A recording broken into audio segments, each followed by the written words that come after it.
knows me as Echo. Echo? Echo. Echo? E-C-O. Okay, so what brings you to Occupy Wall Street? What's your motive? It's like this. You go over here. Yeah? This is Silent Ninja. Silent Ninja? Silent Ninja. This is one of many games. All right, so now look, they've all bounced out into their ninja poses. So it's games like this that bring people to a higher level of mindfulness. When people care about the world around them and they're not afraid to make eye contact, they're not afraid to pick up a little bit of garbage on the side of the street, they're not afraid to like say, hey man, you got a little bit of like dog hair on your thing, you know what I mean? It's like a certain amount of like respect that people share each other with, where instead of just focusing on all the hating, all the critique, all the problems that we can find, that just lowers the vibration, lowers the level of acceptance and expression. However, if acceptance is primary, what we see here in Occupy Wall Street is a culture of respect and a culture of liberation, where people, where the primary aspect is acceptance. No matter who you are, no matter what you're up to, I'm going to take a puff on that, right?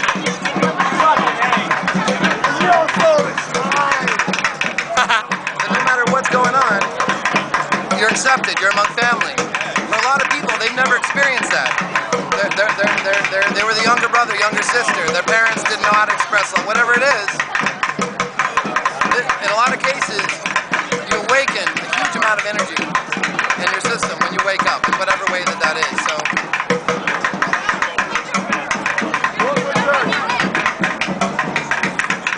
So to have a movement based around communication techniques, based around horizontality, based around listening to every other voice in the room, so that no matter how good your idea is, you realize that it's part of a whole ecosystem of everyone else's experience, observation, compassion, and insight. Good. What do you think of this new occupation at Union Square? Well, I mean, you know, let me just get a quick little visual up here, right? like there's some balloons heading up to the sky right as we speak. You know, you can't undo that. You know, that's a little bit of a shame right there, but at the same time, it's a season for celebration, right? So, as far as I can tell, this is about, you know, it's about spring.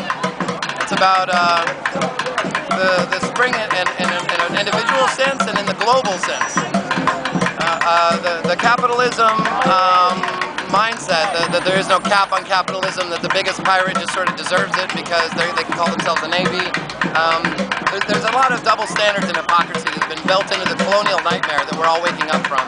And a lot of people say, you know, no justice, no peace. There's still a lot of anger. We all come from long lineages of killers and rapists and genocide, and what we're witnessing is an opportunity, a small window of opportunity where we can prevent, as a collective, the mass extinction event that we're undergoing. So here in Union Square, we've got a much better neighborhood. We've got people who feel more welcome in the park, are able to come in and advance their own understanding, get beyond the mainstream coverage that Occupy has gotten, and to see that in fact there's something that they care about that's being represented here, and in cases where it's not, they're welcome to come here and represent that interest and that need. Alright, cool. Where do you see this occupation going in the future? Union Square, I see Union Square staying right here. I see, you know, how the pyramid is shaken, how they keep changing the rules every night. No REM sleep allowed, you know, speed limit, gotta keep the eyes moving slowly, rapid eye movement not allowed. You know, that's kind of like a draconian society. Yeah, not allowed to lay horizontal, so we're gonna all be slumping in a circle, like you know, kind of keeping each other in an upright position. You've been doing that these past few days? I've been here for four of the past 6 nights. Okay. So where have you been sleeping at? Well, first night I slept up here at the top level stairs. Okay. And then the next night we got moved down here, and now at midnight they're blocking off the entire stairway, pushing everybody out to the sidewalk area. So our area to work with is from the front stairs where the new barricades now live, and the street. And so we end up just marching around. We have to stay conscious, it's a consciousness revolution. So we can do that. At the meantime, we need people who live in this area to be able to offer showers and couch, someplace where people can sleep and get back out here and keep up the movement. In a lot of cases, people left everything that they have behind to come here.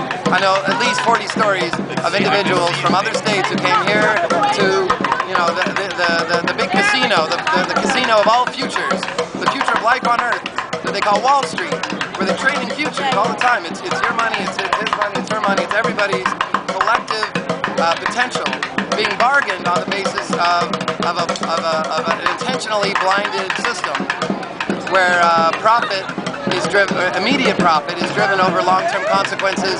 Externalities have gotten to the point where we're not going to have clean drinking water. We're not going to have places for our grandchildren and great-grandchildren to be able to make a living in a post-peak oil future. So peak oil is what it's about.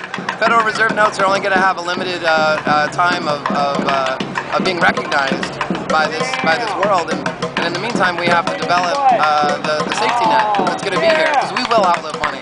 Okay, so based on this, I think it's safe to say Occupy Wall Street is not dead, contrary to popular opinion.